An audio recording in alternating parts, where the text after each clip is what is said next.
فہد صاحب، بالآخر آج حمزہ شہباز صاحب حلف اٹھا لیا بطور وزیر اعلیٰ پنجاب، تو اب آپ کیا سمجھتے ہیں کہ جو ایک دھول اڑ رہی تھی سیاسی پنجاب میں پچھلے ایک مہینے سے، کیا وہ گرد و غبار اب بیٹھ چکا ہے یا ابھی بھی کوئی گڑبڑ ہے وہاں پہ؟ میرے خیال میں بہت حد تک تو بیٹھ گیا ہے، ٹھیک ہے، لیکن لیکن مکمل نہیں بیٹھا، اور اس کی وجہ یہ ہے کہ جو دو تین فیکٹرز ہیں جن کی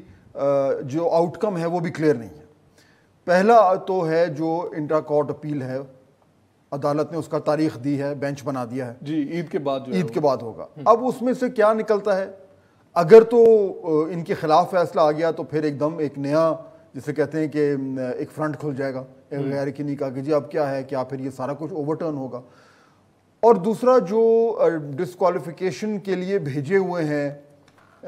جو اسپیکر ہیں جناب پرویز الہی صاحب، جو کہ اب کچھ دنوں کے لیے اسپیکر ہیں، کیونکہ جب یہ گورنمنٹ ظاہر بات ہے اب یہ کابینہ بنے گی اور اس کے بعد معاملات آگے بڑھیں گے، تو کیا الیکشن کمیشن اس پہ کچھ فیصلہ کر سکتا ہے؟ اور اگر کرتا ہے تو پھر اس سے کیا نمبرز گیم کا معاملہ اوپر نیچے ہوتا ہے؟ یہ تھوڑا سا ایک ٹیکنیکل ایک وجہ ہے، اور میرے خیال میں کہ اس پہ کچھ اس وقت کہنا ذرا مشکل ہوگا۔ چنانچہ جو میرا جواب ہے وہ یہ ہے کہ بہت حد تک جو پیچیدگیاں تھیں وہ ختم ہو گئی ہیں، لیکن کچھ جو ہیں وہ گریں رہ گئی ہیں، اچھا چند ایک، لیکن وہ میرے خیال میں عید کے بعد کچھ عرصے میں وہ واضح ہو جائے گا کیا ہے۔ اچھا، اس میں اب جو کل فیصلہ آیا عدالت کی طرف سے، اس کے بعد پی ٹی آئی کے اراکین رات کو 12 بجے وہاں پہ گئے ہیں اور وہ کافی دیر وہاں پہ رکے بھی رہے ہیں، اور بے شمار ٹویٹس بھی ان کی آتی رہی ہیں کہ اب تو ہم وہاں پہ موجود ہیں، تو خدا کا واسطہ عدالتوں سے وہ انڈائریکٹ کہہ رہے تھے کہ اب ہمارا بھی جو ہے نا وہ سنا جائے کیس۔ اور فواد چودھری صاحب یہ کہتے ہیں کہ 24 گھنٹے عدالتیں کھلتی ہیں کسی اور کے لیے، ہمارے لیے 24 گھنٹے عدالتیں بند ہیں، تو کیا وہ پولیٹیکلی کوئی ان اداروں پہ پریشر بھی ڈالنے کی کوشش کر رہے ہیں؟ دیکھیں، پریشر ڈالنے کا معاملہ تو کب سے چل رہا ہے، اور اصل میں جو پرابلم ہمارے یہاں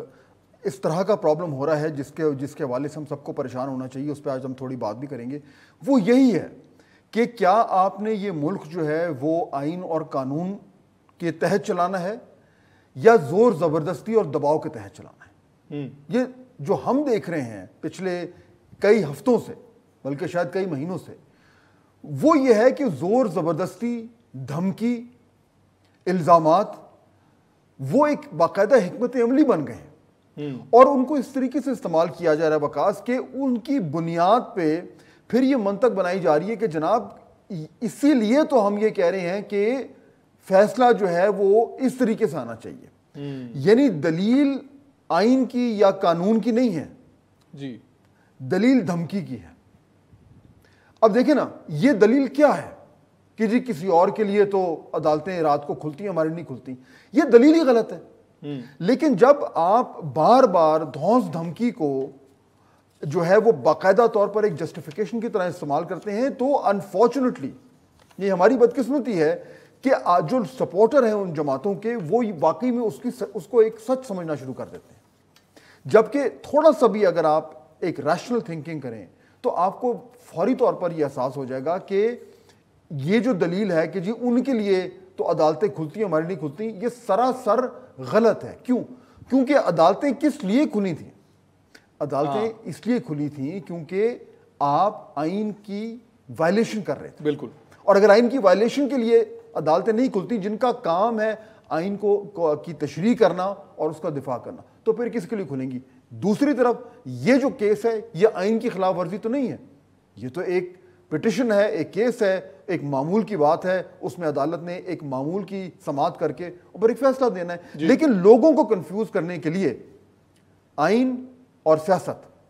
قانون اور سیاست، اس کو جب آپ مکس کریں گے تو پھر آپ اپنا بیانیہ تو آگے بڑھائیں گے لیکن قوم کو کنفیوز کریں گے۔